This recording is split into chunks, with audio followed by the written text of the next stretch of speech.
በስመ አብ ወወልድ ወመንፈስ ቅዱስ አሐዱ አምላክ አሜን። እንደ ኃጢአታችን ብዛት እንደ ሰውነታችን ክፋት ሳይመለከት በቸርነቱና በምሕረቱ ጠብቆ ይችን ሰዓትና ዕለት ቅዱስ ቃሉ እንድንማር እርሱ እንድናመሰግን ፈቅዶ ስለሰበሰበን ስሙ ለዘላለም የተመሰገነ ይሁን። በዛሬው መርሃ ግብራችን የምንማማርበት መነሻ ሀሳብ በማቴዎስ ወንጌል ምዕራፍ 24 ቁጥር 3 ላይ ያለውን መለኮታዊ ቃል በማንሳት ይሆናል። የመምጣትህና የዓለሙ ፍጻሜ ምልክቱስ ምንድን ነው? የዚህ ርዕስ መሰረታዊ ዓላማ እንደ እግዚአብሔር ፈቃድ ክርስቶስ ኢየሱስ ዳግም ለፍርድ ወደዚህ ዓለም ከመምጣቱ አስቀድሞ የሚፈጸሙ ዋና ዋና ምልክቶችን መግለጥ ነው። ኦርቶዶክሳውያን ርዕሳችንን ትንሽ ወደ ላይ ከፍ ወደ ታችም ዝቅ ብለን ሙሉ ታሪኩን ስንመለከት እነሆ ጌታችን መድኃኒታችን ኢየሱስ ክርስቶስ ደቀ መዛሙርቱን ለብቻቸው በደብረ ዘይት ተራራ ላይ ሰበሰባቸው ይላል። ከደቀ መዛሙርቱ መካከል ምስጢረ ሐዋርያት የሚባሉት ያዕቆብ፣ ዮሐንስ፣ ሊቀ ሐዋርያት ቅዱስ ጴጥሮስና እንድርያስ ወደ ኢየሱስ ክርስቶስ እግር ስር ቀረብ ብለው አንድ ጥያቄ ጠየቁት። ጥያቄውም በርዕሳችን ያነሳነውን ሐሳብ ነው። ጌታ ሆይ ንገረን፣ ይህ መች ይሆናል?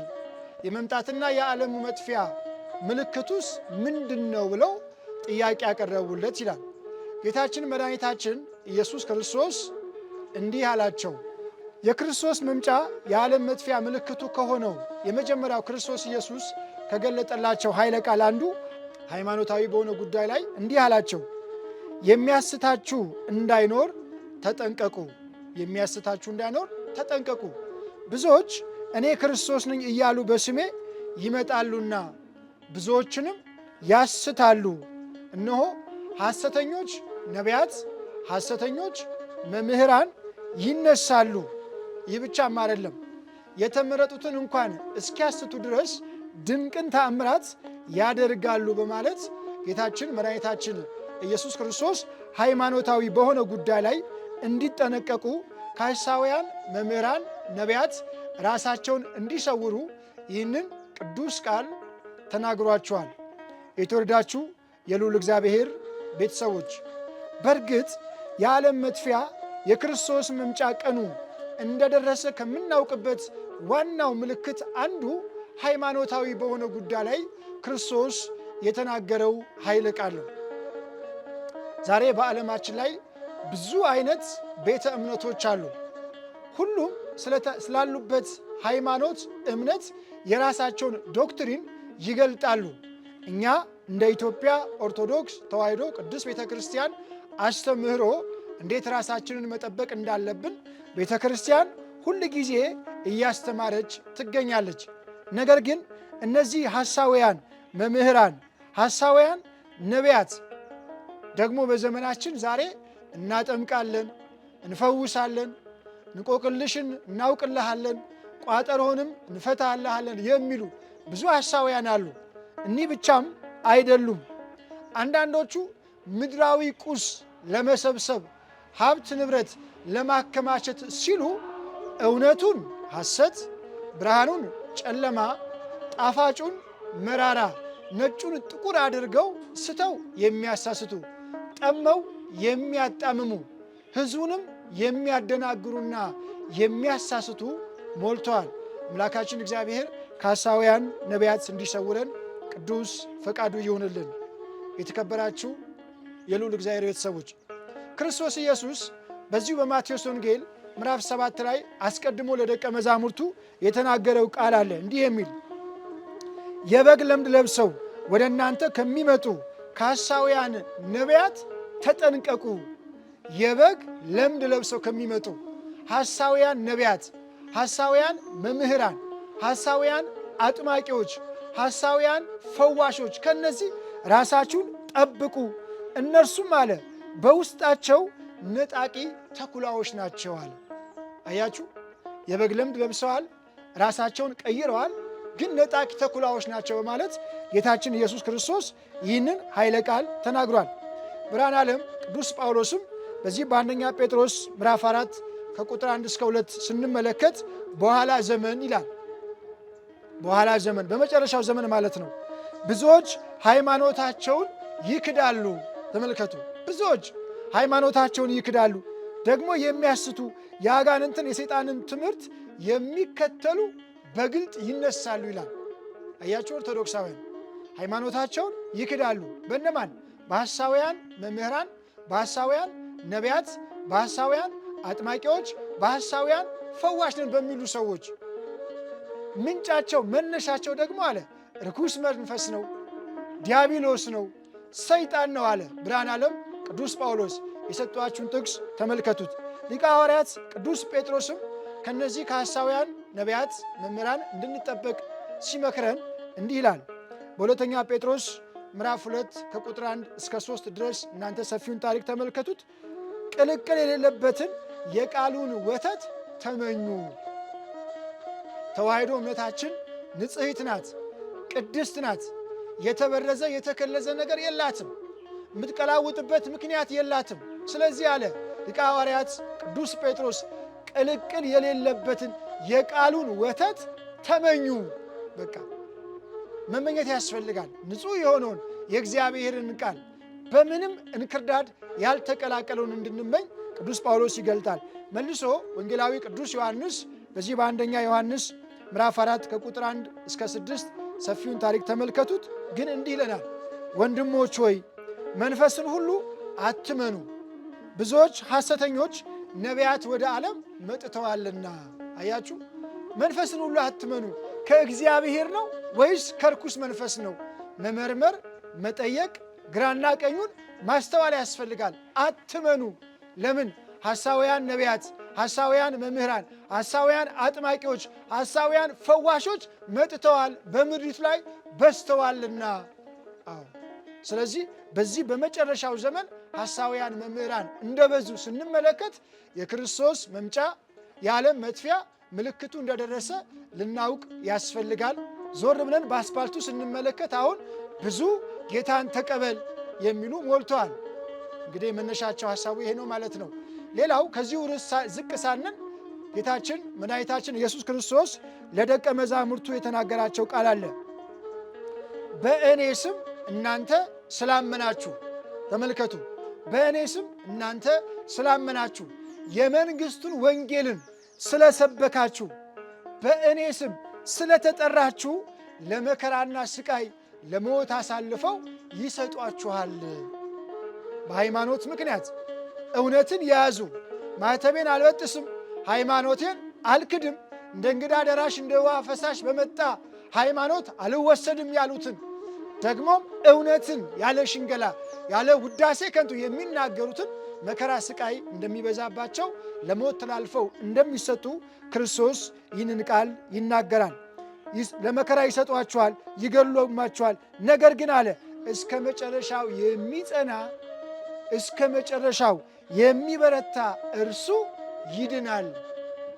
እስከ መጨረሻው እንድንጸና የአምላካችን የእግዚአብሔር ቅዱስ ፈቃዱ ይሁንልን። መጀመር ብዙዎች ጀምረዋል፣ ግን አልፈጸሙም። ስለዚህ ክርስቶስ በማቴዎስ ወንጌል ምዕራፍ 10 ቁጥር 16 ጀምሮ እስከ 33 ሰፊውን ታሪክ እናንተ ተመልከቱት። ይህንን ኃይለ ቃል ይናገራል። ሁለተኛው እርስ በእርስ ስላለ መግባባት ነው። ሁለተኛው ይሄ ነው፣ እርስ በእርስ ስላለ መግባባት። ጌታችን ኢየሱስ ክርስቶስ እንዲህ አላቸው፣ የጌታ መምጫ የዓለም መጥፊያ ምልክቱ በደረሰ ሰዓት ብዙዎች አለ፣ ተመልከቱ፣ ብዙዎች እርስ በርስ አይግባቡም። መንግሥት በመንግሥት ላይ፣ ሕዝብ በሕዝብ ላይ ይነሳል። ጦርነትና የጦርነትን ወሬ ትሰማላችሁ። እርስ በርስ መጠላላቱ፣ መነቃቀፉ፣ መገፋፋቱ፣ ይህ ሁሉ አንዱ አንዱን ማሳደዱ፣ አንዱ አንዱን መግፋቱ፣ አልፎም ደግሞ ወገኖቼ በቤተሰብ መካከል ፍቅር መቀዝቀዝ እንዳለ ለደቀ መዛሙርቱ ተናግሯል። እርስ በርስ ምን አለመሆን፣ አለመስማማት፣ አለመግባባት፣ ጦርነት ዜና መስማት። አዎ ዛሬ አገራችን ኢትዮጵያ መላው ምድራችን ሰላም አይደለም። ጦርነትን እንሰማለን። አንዳንድ ጊዜ ላይን የሚሰቀጥጥ ለጆሮ ጭው የሚያደርግ ዘግናኝ ነገሮችን እንሰማለን። ወገን ወገኑን እያሳደደ። ወገኖቼ የምናስተውልበትን አስተዋይ ልቦና አምላካችን እግዚአብሔር ያድለን። በጣም የሚገርመው ነገር ቀን ከተቃራኒ ጦረኛ ጋር ጦር ሲማዘዙ እርስ በርስ ሲነቋቆሩ ሲገዳደሉ ይውላሉ። ሌሊት አመሻሹ ማታ ላይ ደግሞ እርስ በርስ የእኔ ወገን አንግስ፣ የእኔ ወገን ይንገስ እያሉ ሽምቅ ጦርን ያደርጋሉ። በዚህም ብዙ ሰዎች ይሞታሉ። በእውነት ሽምቅ ጦር ደግሞ ክፉ ነው። አንዳንዴ የግልጽ ጦርነት ይሻላል። ጠላት ማን እንደሆነ ፊት ለፊት ይታወቃል። ሽምቅ ጦር ከባድ ነው ወገኖቼ። ቀን ተቃራኒውን ጦረኛ ሲፋለሙ ውለው ሌሊት ደግሞ በሽምቅ ጦር እርስ በርስ የአንድ ሀገር የአንድ ቤተሰብ ልጆች ሆነው አካላቸው ሲዋደቅ ያድራል። ስለዚህ ጌታችን ኢየሱስ ክርስቶስ እርስ በርስ አለመግባባት እንዳለ ይህንን ቃል ተናግሯል። የተከበራችሁ የተወደዳችሁ የልዑል እግዚአብሔር ቤተሰቦች ሰው እንዴት ከአንድ ማኅፀን ወጥቶ እርስ በርስ አይግባባም? ሰው እንዴት በአንድ ጎጆ በአንድ ጥላ ስር እየኖረ እርስ በርስ አይግባባም? ሰው እንዴት በአንድ ሥራ ገበታ ላይ ተሰማርቶ እርስ በርስ አይግባባም? ሰው እንዴት በአንድ የሀገር ጉዳይ ላይ ስለ መልካም ነገር እርስ በርስ አይግባባም? የሰይጣንን ሥራ አያችሁት? ምን ያህል ልቦናችንን እንደሰወረው። ሁሉም ምን ያውቃለሁ እኔ ትክክል ነኝ ይላል። በዚህ ምክንያት እርስ በርስ አለመግባባት፣ እርስ በርስ መነቋቆር፣ እርስ በርስ ሞት ይመጣል። አዎ አምላካችን እግዚአብሔር ለሁላችን አስተዋይ ልቦና እንዲያድለን ቅዱስ ፈቃዱ ይሁንልን። የመጽሐፍ ቅዱስና የእግዚአብሔር ሐሳብ ግን እርስ በርስ እንድንነቋቆር፣ እርስ በርስ እንድንገፋፋ፣ እርስ በርስ ለሞት አልፈን እንድንሰጥ አይደለም። ክርስቶስ ኢየሱስ በዮሐንስ ወንጌል ምዕራፍ 15 ላይ ሲናገር እንዲህ አለ፣ እርስ በእርስ ትዋደዱ ዘንድ ትእዛዜ ይህች ናት አለ። ወገኖቼ የሕግ ፍጻሜ ፍቅር ነው። ስለዚህ እርስ በርስ እንዋደድ፣ እርስ በርስ እንፋቀር፣ እርስ በርስ ሰላምን እናደርግ ዘንድ ክርስቶስ ኢየሱስ ምን አለ? ፍቅርን አድርጉ፣ ተስማሙ አለ። ተመልከቱ። ይህ ብቻም አይደለም። ብርሃነ ዓለም ቅዱስ ጳውሎስ ከጻፈው ከ14ቱ መልእክት ለሮሜ ክርስቲያኖች በምዕራፍ 12 ቁጥር 18 ላይ ከሰው ሁሉ ጋር አለ በሰላም ኑሩ። ከሰው ሁሉ ጋር ከእናት ከአባት ከተወለደ በሃይማኖት ከሚመስል ብቻ አይደለም፣ ከአዳም ዘር በሙሉ ጋር በሰላም ኑሩ አለ። ወገኖቼ ባካችሁን ሰላም ያስፈልጋል። በሰላም እንኑር፣ በሰላም ወጥተን እንግባ። የሚያስፈልገው ይህ ስለሆነ ቅዱስ ጳውሎስ መልሶ በዚህ በአንደኛ ቆሮንቶስ ምዕራፍ 1 ከቁጥር 10 እስከ 16 በአንድ ቃል በአንድ ሐሳብ በአንድ ልብ ተስማሙ። አንድ ቃል አንድ ሐሳብ አንድ ልብ፣ በዚህ ተስማሙ። ደግሞ እንዲህ አለ፣ በመካከላችሁ መለያየት፣ መገፋፋት፣ ክርክር እንዳለ እሰማለሁ። አንዳንዶቻችሁ እኔ የአጵሎስ ነኝ፣ እኔ የኬፋ ነኝ፣ እኔ የክርስቶስ ነኝ፣ እኔ የጳውሎስ ነኝ እያላችሁ ምን ትላላችሁ አለ? ትገፋፋላችሁ፣ ትጣላላችሁ አለ። ስለዚህ ይህ አይጠቅምም። አንድ ልብ፣ አንድ ሐሳብ፣ አንድ ቃል እንድንሆን ቅዱስ ጳውሎስ ይገልጣልና ከእርስ በርስ አለመግባባት፣ ከእርስ በርስ ጦርነት እንድንርቅ አምላካችን እግዚአብሔር ቅዱስ ፈቃዱ ይሆንልን። ክርስቶስ ኢየሱስ ከተናገራቸው ኃይለ ቃል ሦስተኛው የቁጣው ትኩሳት በምድሪቷ ላይ እንደሚገለጥ ነው። አስተውሉ። ክርስቶስ ኢየሱስ ይህንን ቃል ያለ ምክንያት አልተናገረም።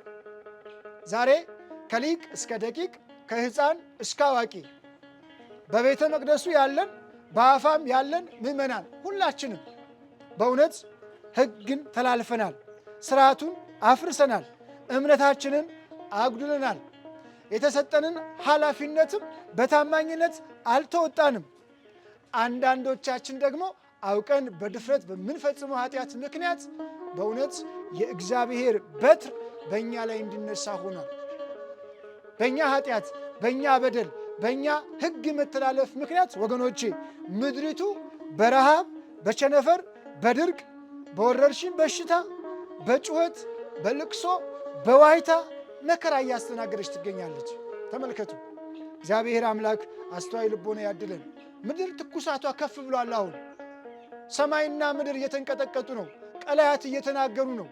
ወገኖቼ ፀሐይ፣ ጨረቃ፣ ከዋክብት ብርሃናቸውን እየከለከሉ ወደ ምድር እየወደቁ ነው ያሉት።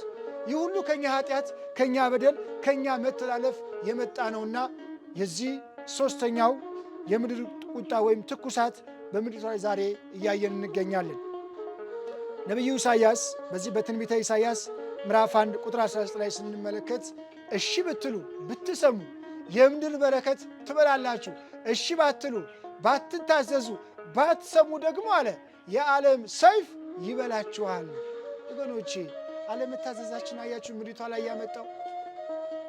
አንዱ ጠግቦ ሌሊቱን ሙሉ ሲተፋ ያድራል። የኔ ቢጤ ምስኪኑ ድሃ ደግሞ ቁርስ በልቶ ምሳ በማይደግምበት ሁኔታ አንጀቱ ሰውነቱ ላይ ተጣብቋል። ይህ ትኩሳት ነው። ዝናብ በወቅቱ በጊዜው እየሰጠ አይደለም። ፀሐዩ እያቃጠለ ነው። አውሎ ነፋስ አለ፣ ሰደድ እሳት አለ፣ ጎርፍ አለ። ወገኖቼ ልብን የሚያርግ መብረቅ፣ ነጎድጓድ፣ ጩኸት አለ። ይህ ሁሉ ትኩሳት ነው። ስለዚህ ማስተዋል ያስፈልጋል። ክርስቶስ ይመጣል አለ ብርሃነ ዓለም ቅዱስ ጳውሎስ ለኤፌሶን ክርስቲያኖች በጻፈ መልእክቱ ምዕራፍ 5 ቁጥር 6፣ ቆላስይስ ምዕራፍ 3 ቁጥር 6 ላይ እንዲህ አለ በካዲዎች እና በማይታዘዙ ልጆች የእግዚአብሔር መዓት፣ የእግዚአብሔር ቁጣ፣ የእግዚአብሔር መቅሰፍት ይመጣል። በማይታዘዙ ተመልከቱ፣ እግዚአብሔርን በማይፈሩ ሰዎች። እግዚአብሔር በትሩን ያነሳል፣ ምድር ትንቀጠቀጣለች፣ ቀላያት ይናጋሉ አለ። በእውነት ባለመታዘዛችን ምክንያት የመጣብን ብዙ መቅሰፍት አለና አምላካችን እግዚአብሔር ለሁላችን አስተዋይ ልቦና ያድለን። እባካችሁን አስተውሉ። እስኪ በኖህ ዘመን የተፈጸመውን ታሪክ እዩ። ምድር በውሃ ጠፍታለች እኮ ወገኖቼ። በአብርሃም ዘመን የሰማይ መስኮት ተከፍቶ የእሳት ዲን ዘንቧል። ከኃጢአት የተነሳ ነው። ይህን እናስተውል። አለበለዚያ ዛሬም ይህ መከራ ችግር ሁላችንን ያገኘናልና ክርስቶስ የቁጣው ትኩሳት በምድሪቷ ላይ እንደሚመጣ ይህንን ተናግሯል። በዚህ ርዕስ ላይ የመጨረሻው ጥቅስ የራዕየ ዮሐንስ ምዕራፍ 13 ከቁጥር 15 እስከ 18 የአውሬው ምልክት 666 በክንድና በግንባራቸው ላይ ያደረጉ እንደፈለጋቸው ይንቀሳቀሳሉ፣ እንደፈለጋቸው ይገበያያሉ፣ ያሻቸውን የፈቀዱትን ያደርጋሉ። የኔ ቢጤ ምስኪኑ ደግሞ ከክርስቶስ ውጭ ጌታ አምላክ የለም፣ ከድንግል ማርያም ውጭ አማላጅ እናት የለም፣ ከቅዱሳን መላእክት ከጻድቃን ሰማዕታት ውጭ ጥበቃ ተራዳኢ የለም ያለ ደግሞ መከራና ችግር ይደርስበታልና እባካችሁ እንድናስተውል ያስፈልጋል።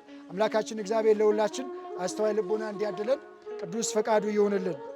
ሌላው አራተኛው ነጥብ ጌታ ሆይ የመምጣትና የዓለሙ ፍጻሜ ምልክቱ ምንድን ነው ብለው በጠየቁ ሰዓት ያላቸው ተዘጋጅታችሁ ጠብቁ ነው ያላቸው። የክርስቶስ መምጫ የዓለም መጥፊያ ምልክቱ በግልጽ የሚታወቅ ቀን ዕለት ስለሌለ ተዘጋጅቶ መጠበቅ ያስፈልጋል። ወገኖቼ እንዲህ አላቸው፣ ስለዚያች ቀንና ሰዓት ከአብ ብቻ በቀር የሰማይ መላእክትም ቢሆኑ ወልድም ቢሆን የሚያውቃት የለም አለ። ስለ መጨረሻው ስለ ዳግም ምጽአት ስለ መጨረሻው ቀን ተመልከቱ። ክርስቶስ ስለዚያች ቀንና ሰዓት ከአብ ብቻ አለ። የባሕርይ አባቱ እግዚአብሔር አብን አለ። ከእርሱ ብቻ ማንም የሚያውቅ የለም። የሰማይ መላእክት አያውቁም፣ ወልድም ቢሆን አለ አያውቅም አለ። በእውነት ክርስቶስ ኢየሱስ ይህንን አለ። ስለዚህ የሚያውቅ ስለሌለ ሁላችሁም ተዘጋጅታችሁ ጠብቁ፣ የሰው ልጅ በማታስቡበት ሰዓት ይመጣልና። በማታስቡበት ሰዓት ከአብ ብቻ ማለቱ ከፍጡራን ሲለየው ነው እንጂ ከወልድና ከመንፈስ ቅዱስ ያሳንሰው አይደለም ወገኖቼ። ወልድም ቢሆን ማለቱ ደግሞ አላዋቂ ሥጋን ገንዘብ ማድረጉ መዋሃዱን ሲያጠይቅ ነው። ከአብ ብቻ በቀር የሚያውቅ የለም አለ። በእርግጥ ነው በመጽሐፍ ቅዱስ እንደተገለጸው በአብ ወልድና መንፈስ ቅዱስ፣ በወልድ አብና መንፈስ ቅዱስ፣ በመንፈስ ቅዱስ አብና ወልድ ሕልው ናቸው። ክርስቶስ ሲናገር በዮሐንስ ወንጌል ምዕራፍ 10:30 ላይ እኔና አብ አንድ ነን ብሏል። አንድ ነን። አብ አምላክ ነው፣ ወልድ አምላክ ነው፣ መንፈስ ቅዱስ አምላክ ነው። አንድ አምላክ። አብ ጌታ ነው፣ ወልድ ጌታ ነው፣ መንፈስ ቅዱስ ጌታ ነው። አንድ ጌታ። አብ ቅዱስ ነው፣ ወልድ ቅዱስ ነው፣ መንፈስ ቅዱስ ቅዱስ ነው። አንድ ቅዱስ። አብ ጌታ ነው፣ ወልድ ጌታ ነው፣ መንፈስ ቅዱስ ጌታ ነው። አንድ ጌታ። አብ ንጉሥ ነው፣ ወልድ ንጉሥ ነው፣ መንፈስ ቅዱስ ንጉሥ ነው። አንድ ንጉሥ። እኔና አብ አንድ ነኝ፣ ግን ከአብ ብቻ በቀር ስላለ ነው ይህን ሐሳብ ያነሳውላችሁ። ስለዚህ የተወደዳችሁ የተከበራችሁ የልዑል እግዚአብሔር ቤተሰቦች ተዘጋጅቶ መጠበቅ ያስፈልጋል። በእርግጥ እንደ ኢትዮጵያ ኦርቶዶክስ ተዋሕዶ ቅድስት ቤተ ክርስቲያን አስተምህሮ ጌታችን መድኃኒታችን ኢየሱስ ክርስቶስ በዘመነ ዮሐንስ በወርሃ መጋቢት ዕለተ ሰንበት በመንፈቀ ሌሊት ይመጣል ተብሎ ይታሰባል። ነገር ግን የትኛው ዘመነ ዮሐንስ፣ የትኛው ወርሃ መጋቢት፣ የትኛው ዕለተ ሰንበት፣ የትኛው መንፈቀ ሌሊት እንደሆነ ግን አይታወቅም። ስለዚህ ምን በሉ? ተዘጋጅታችሁ ጠብቁ።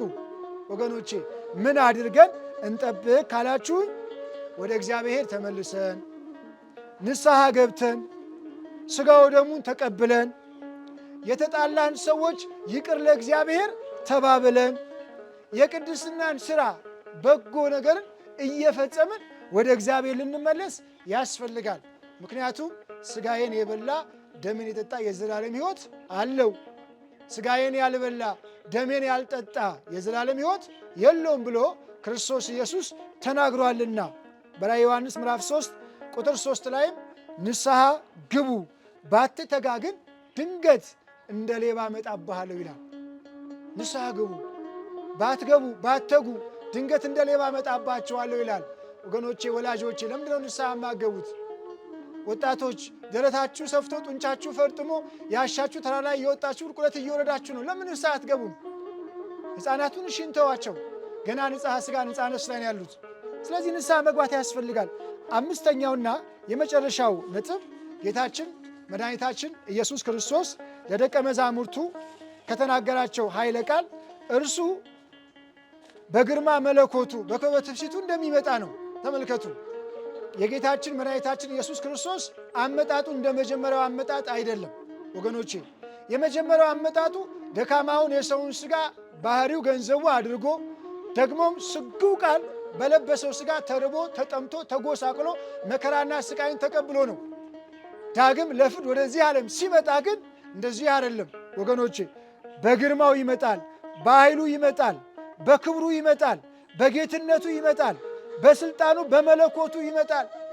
እልፍ አእላፍ ቶትፊ ቅዱሳን መላእክት ቅዱስ እያሉ እያመሰገኑት በምስጋና ታጅቦ ይመጣል። አዎ ያን ጊዜ ወገኖቼ የአዳም ዘር በሙሉ አንበሳ ያደቀቀው፣ ነፋስ የበተነው፣ ውሃ የወሰደው፣ ዕድሜ ጠግቦ የሞተው ደግሞ ትዕግሥት በማጣት ምክንያት በገመድ ተንጠልጥሎ መርዝ ጠጥቶ ከፎቅ ላይ ተወርውሮ የሞተው አንዳንዶቹም ገና በእናታቸው ማኅፀን ሳሉ በጽንስ መልክ የወረዱት እኒህ ሁሉ አለ በክርስቶስ ኢየሱስ ፊት ወንዶች የ30 ዓመት ጎልማሳ፣ ሴቶች የ15 ዓመት ብላቴና ሆነው ለፍርድ ምን ይሆናሉ? ይነሳሉ። አዎ ይነሳሉ። ያን ጊዜ ጌታችን መድኃኒታችን ኢየሱስ ክርስቶስ ለእያንዳንዱ እንደ ሥራው መጠን ዋጋ ይሰጠዋል። ጻድቃኑን በበጉ መስሎ በቀኙ አቁሞ መንግሥቱን ያወርሳቸዋል። ኃጥአንን በፍየሉ መስሎ በግራው አቁሞ ትሉ ወደማያንቀላፋ እሳቱ ወደማይጠፋ ገሃነመ እሳት ወጉዱ ከፊቴ አላውቃችሁም ይላቸዋል። እግዚአብሔር ከዚህ እንዲሰውረን ቅዱስ ፈቃዱ ይሁንልን። በዚህ በዮሐንስ ወንጌል ምዕራፍ 14 ቁጥር 3 ላይ ክርስቶስ አስቀድሞ የተናገረው ቃል አለ። እንዲህ ይላል፣ ዳግመኛ ወደ እናንተ እመጣለሁ፣ መጥቼም አለ ወደ እኔ እወስዳችኋለሁ። ተመልከቱ፣ ወደማያልፈው መንግሥቱ ከገባን ወደማንወጣበት ካገኘን ወደማናጣበት ወደ እግዚአብሔር መንግሥት እርሱ ሊወስደን የታመነ አምላክ ነውና ሁላችንም በእውነት ተዘጋጅተን ልንጠብቅ ይገባል። ስለዚህ በማይፈርስ በማይበሰብስ በማያረጅ በማይሞት አዲስ ሰውነት ተለውጠን በተዘረጋው አዲስ ሰማይና ምድር በባህሪው ቅዱስ የሆነውን እግዚአብሔርን ምስጉን ነውና እርሱ ጻድቅ ነውና እያመሰገንን እንድንኖር ቅዱስ ፈቃዱ ይሁንልን። አምላካችን እግዚአብሔር ከዳግመኛ ሞት ከገሃነመ እሳት ሁላችንን ይሰውረን። እነሆ እድል ፈንታችንን ጽዋ ተርታችንን ከቅዱሳኑ ጋር እንዲያደርግልን ቅዱስ ፈቃዱ ይሁንልን። በእውነት እመቤታችን የቅድስት ድንግል ማርያም አማላጅነት፣ የቅዱሳን መላእክት፣ የጻድቃን ሰማዕታት ምልጃ፣ ጥበቃ፣ ረድኤት፣ በረከት ከሁላችን ጋር ይሁን። እግዚአብሔር አምላክ በማያልፈው ዘላለማዊ መንግሥቱ እንዲያሳርፋችሁ ፈቃዱ ይሁንልን። ይቆየን።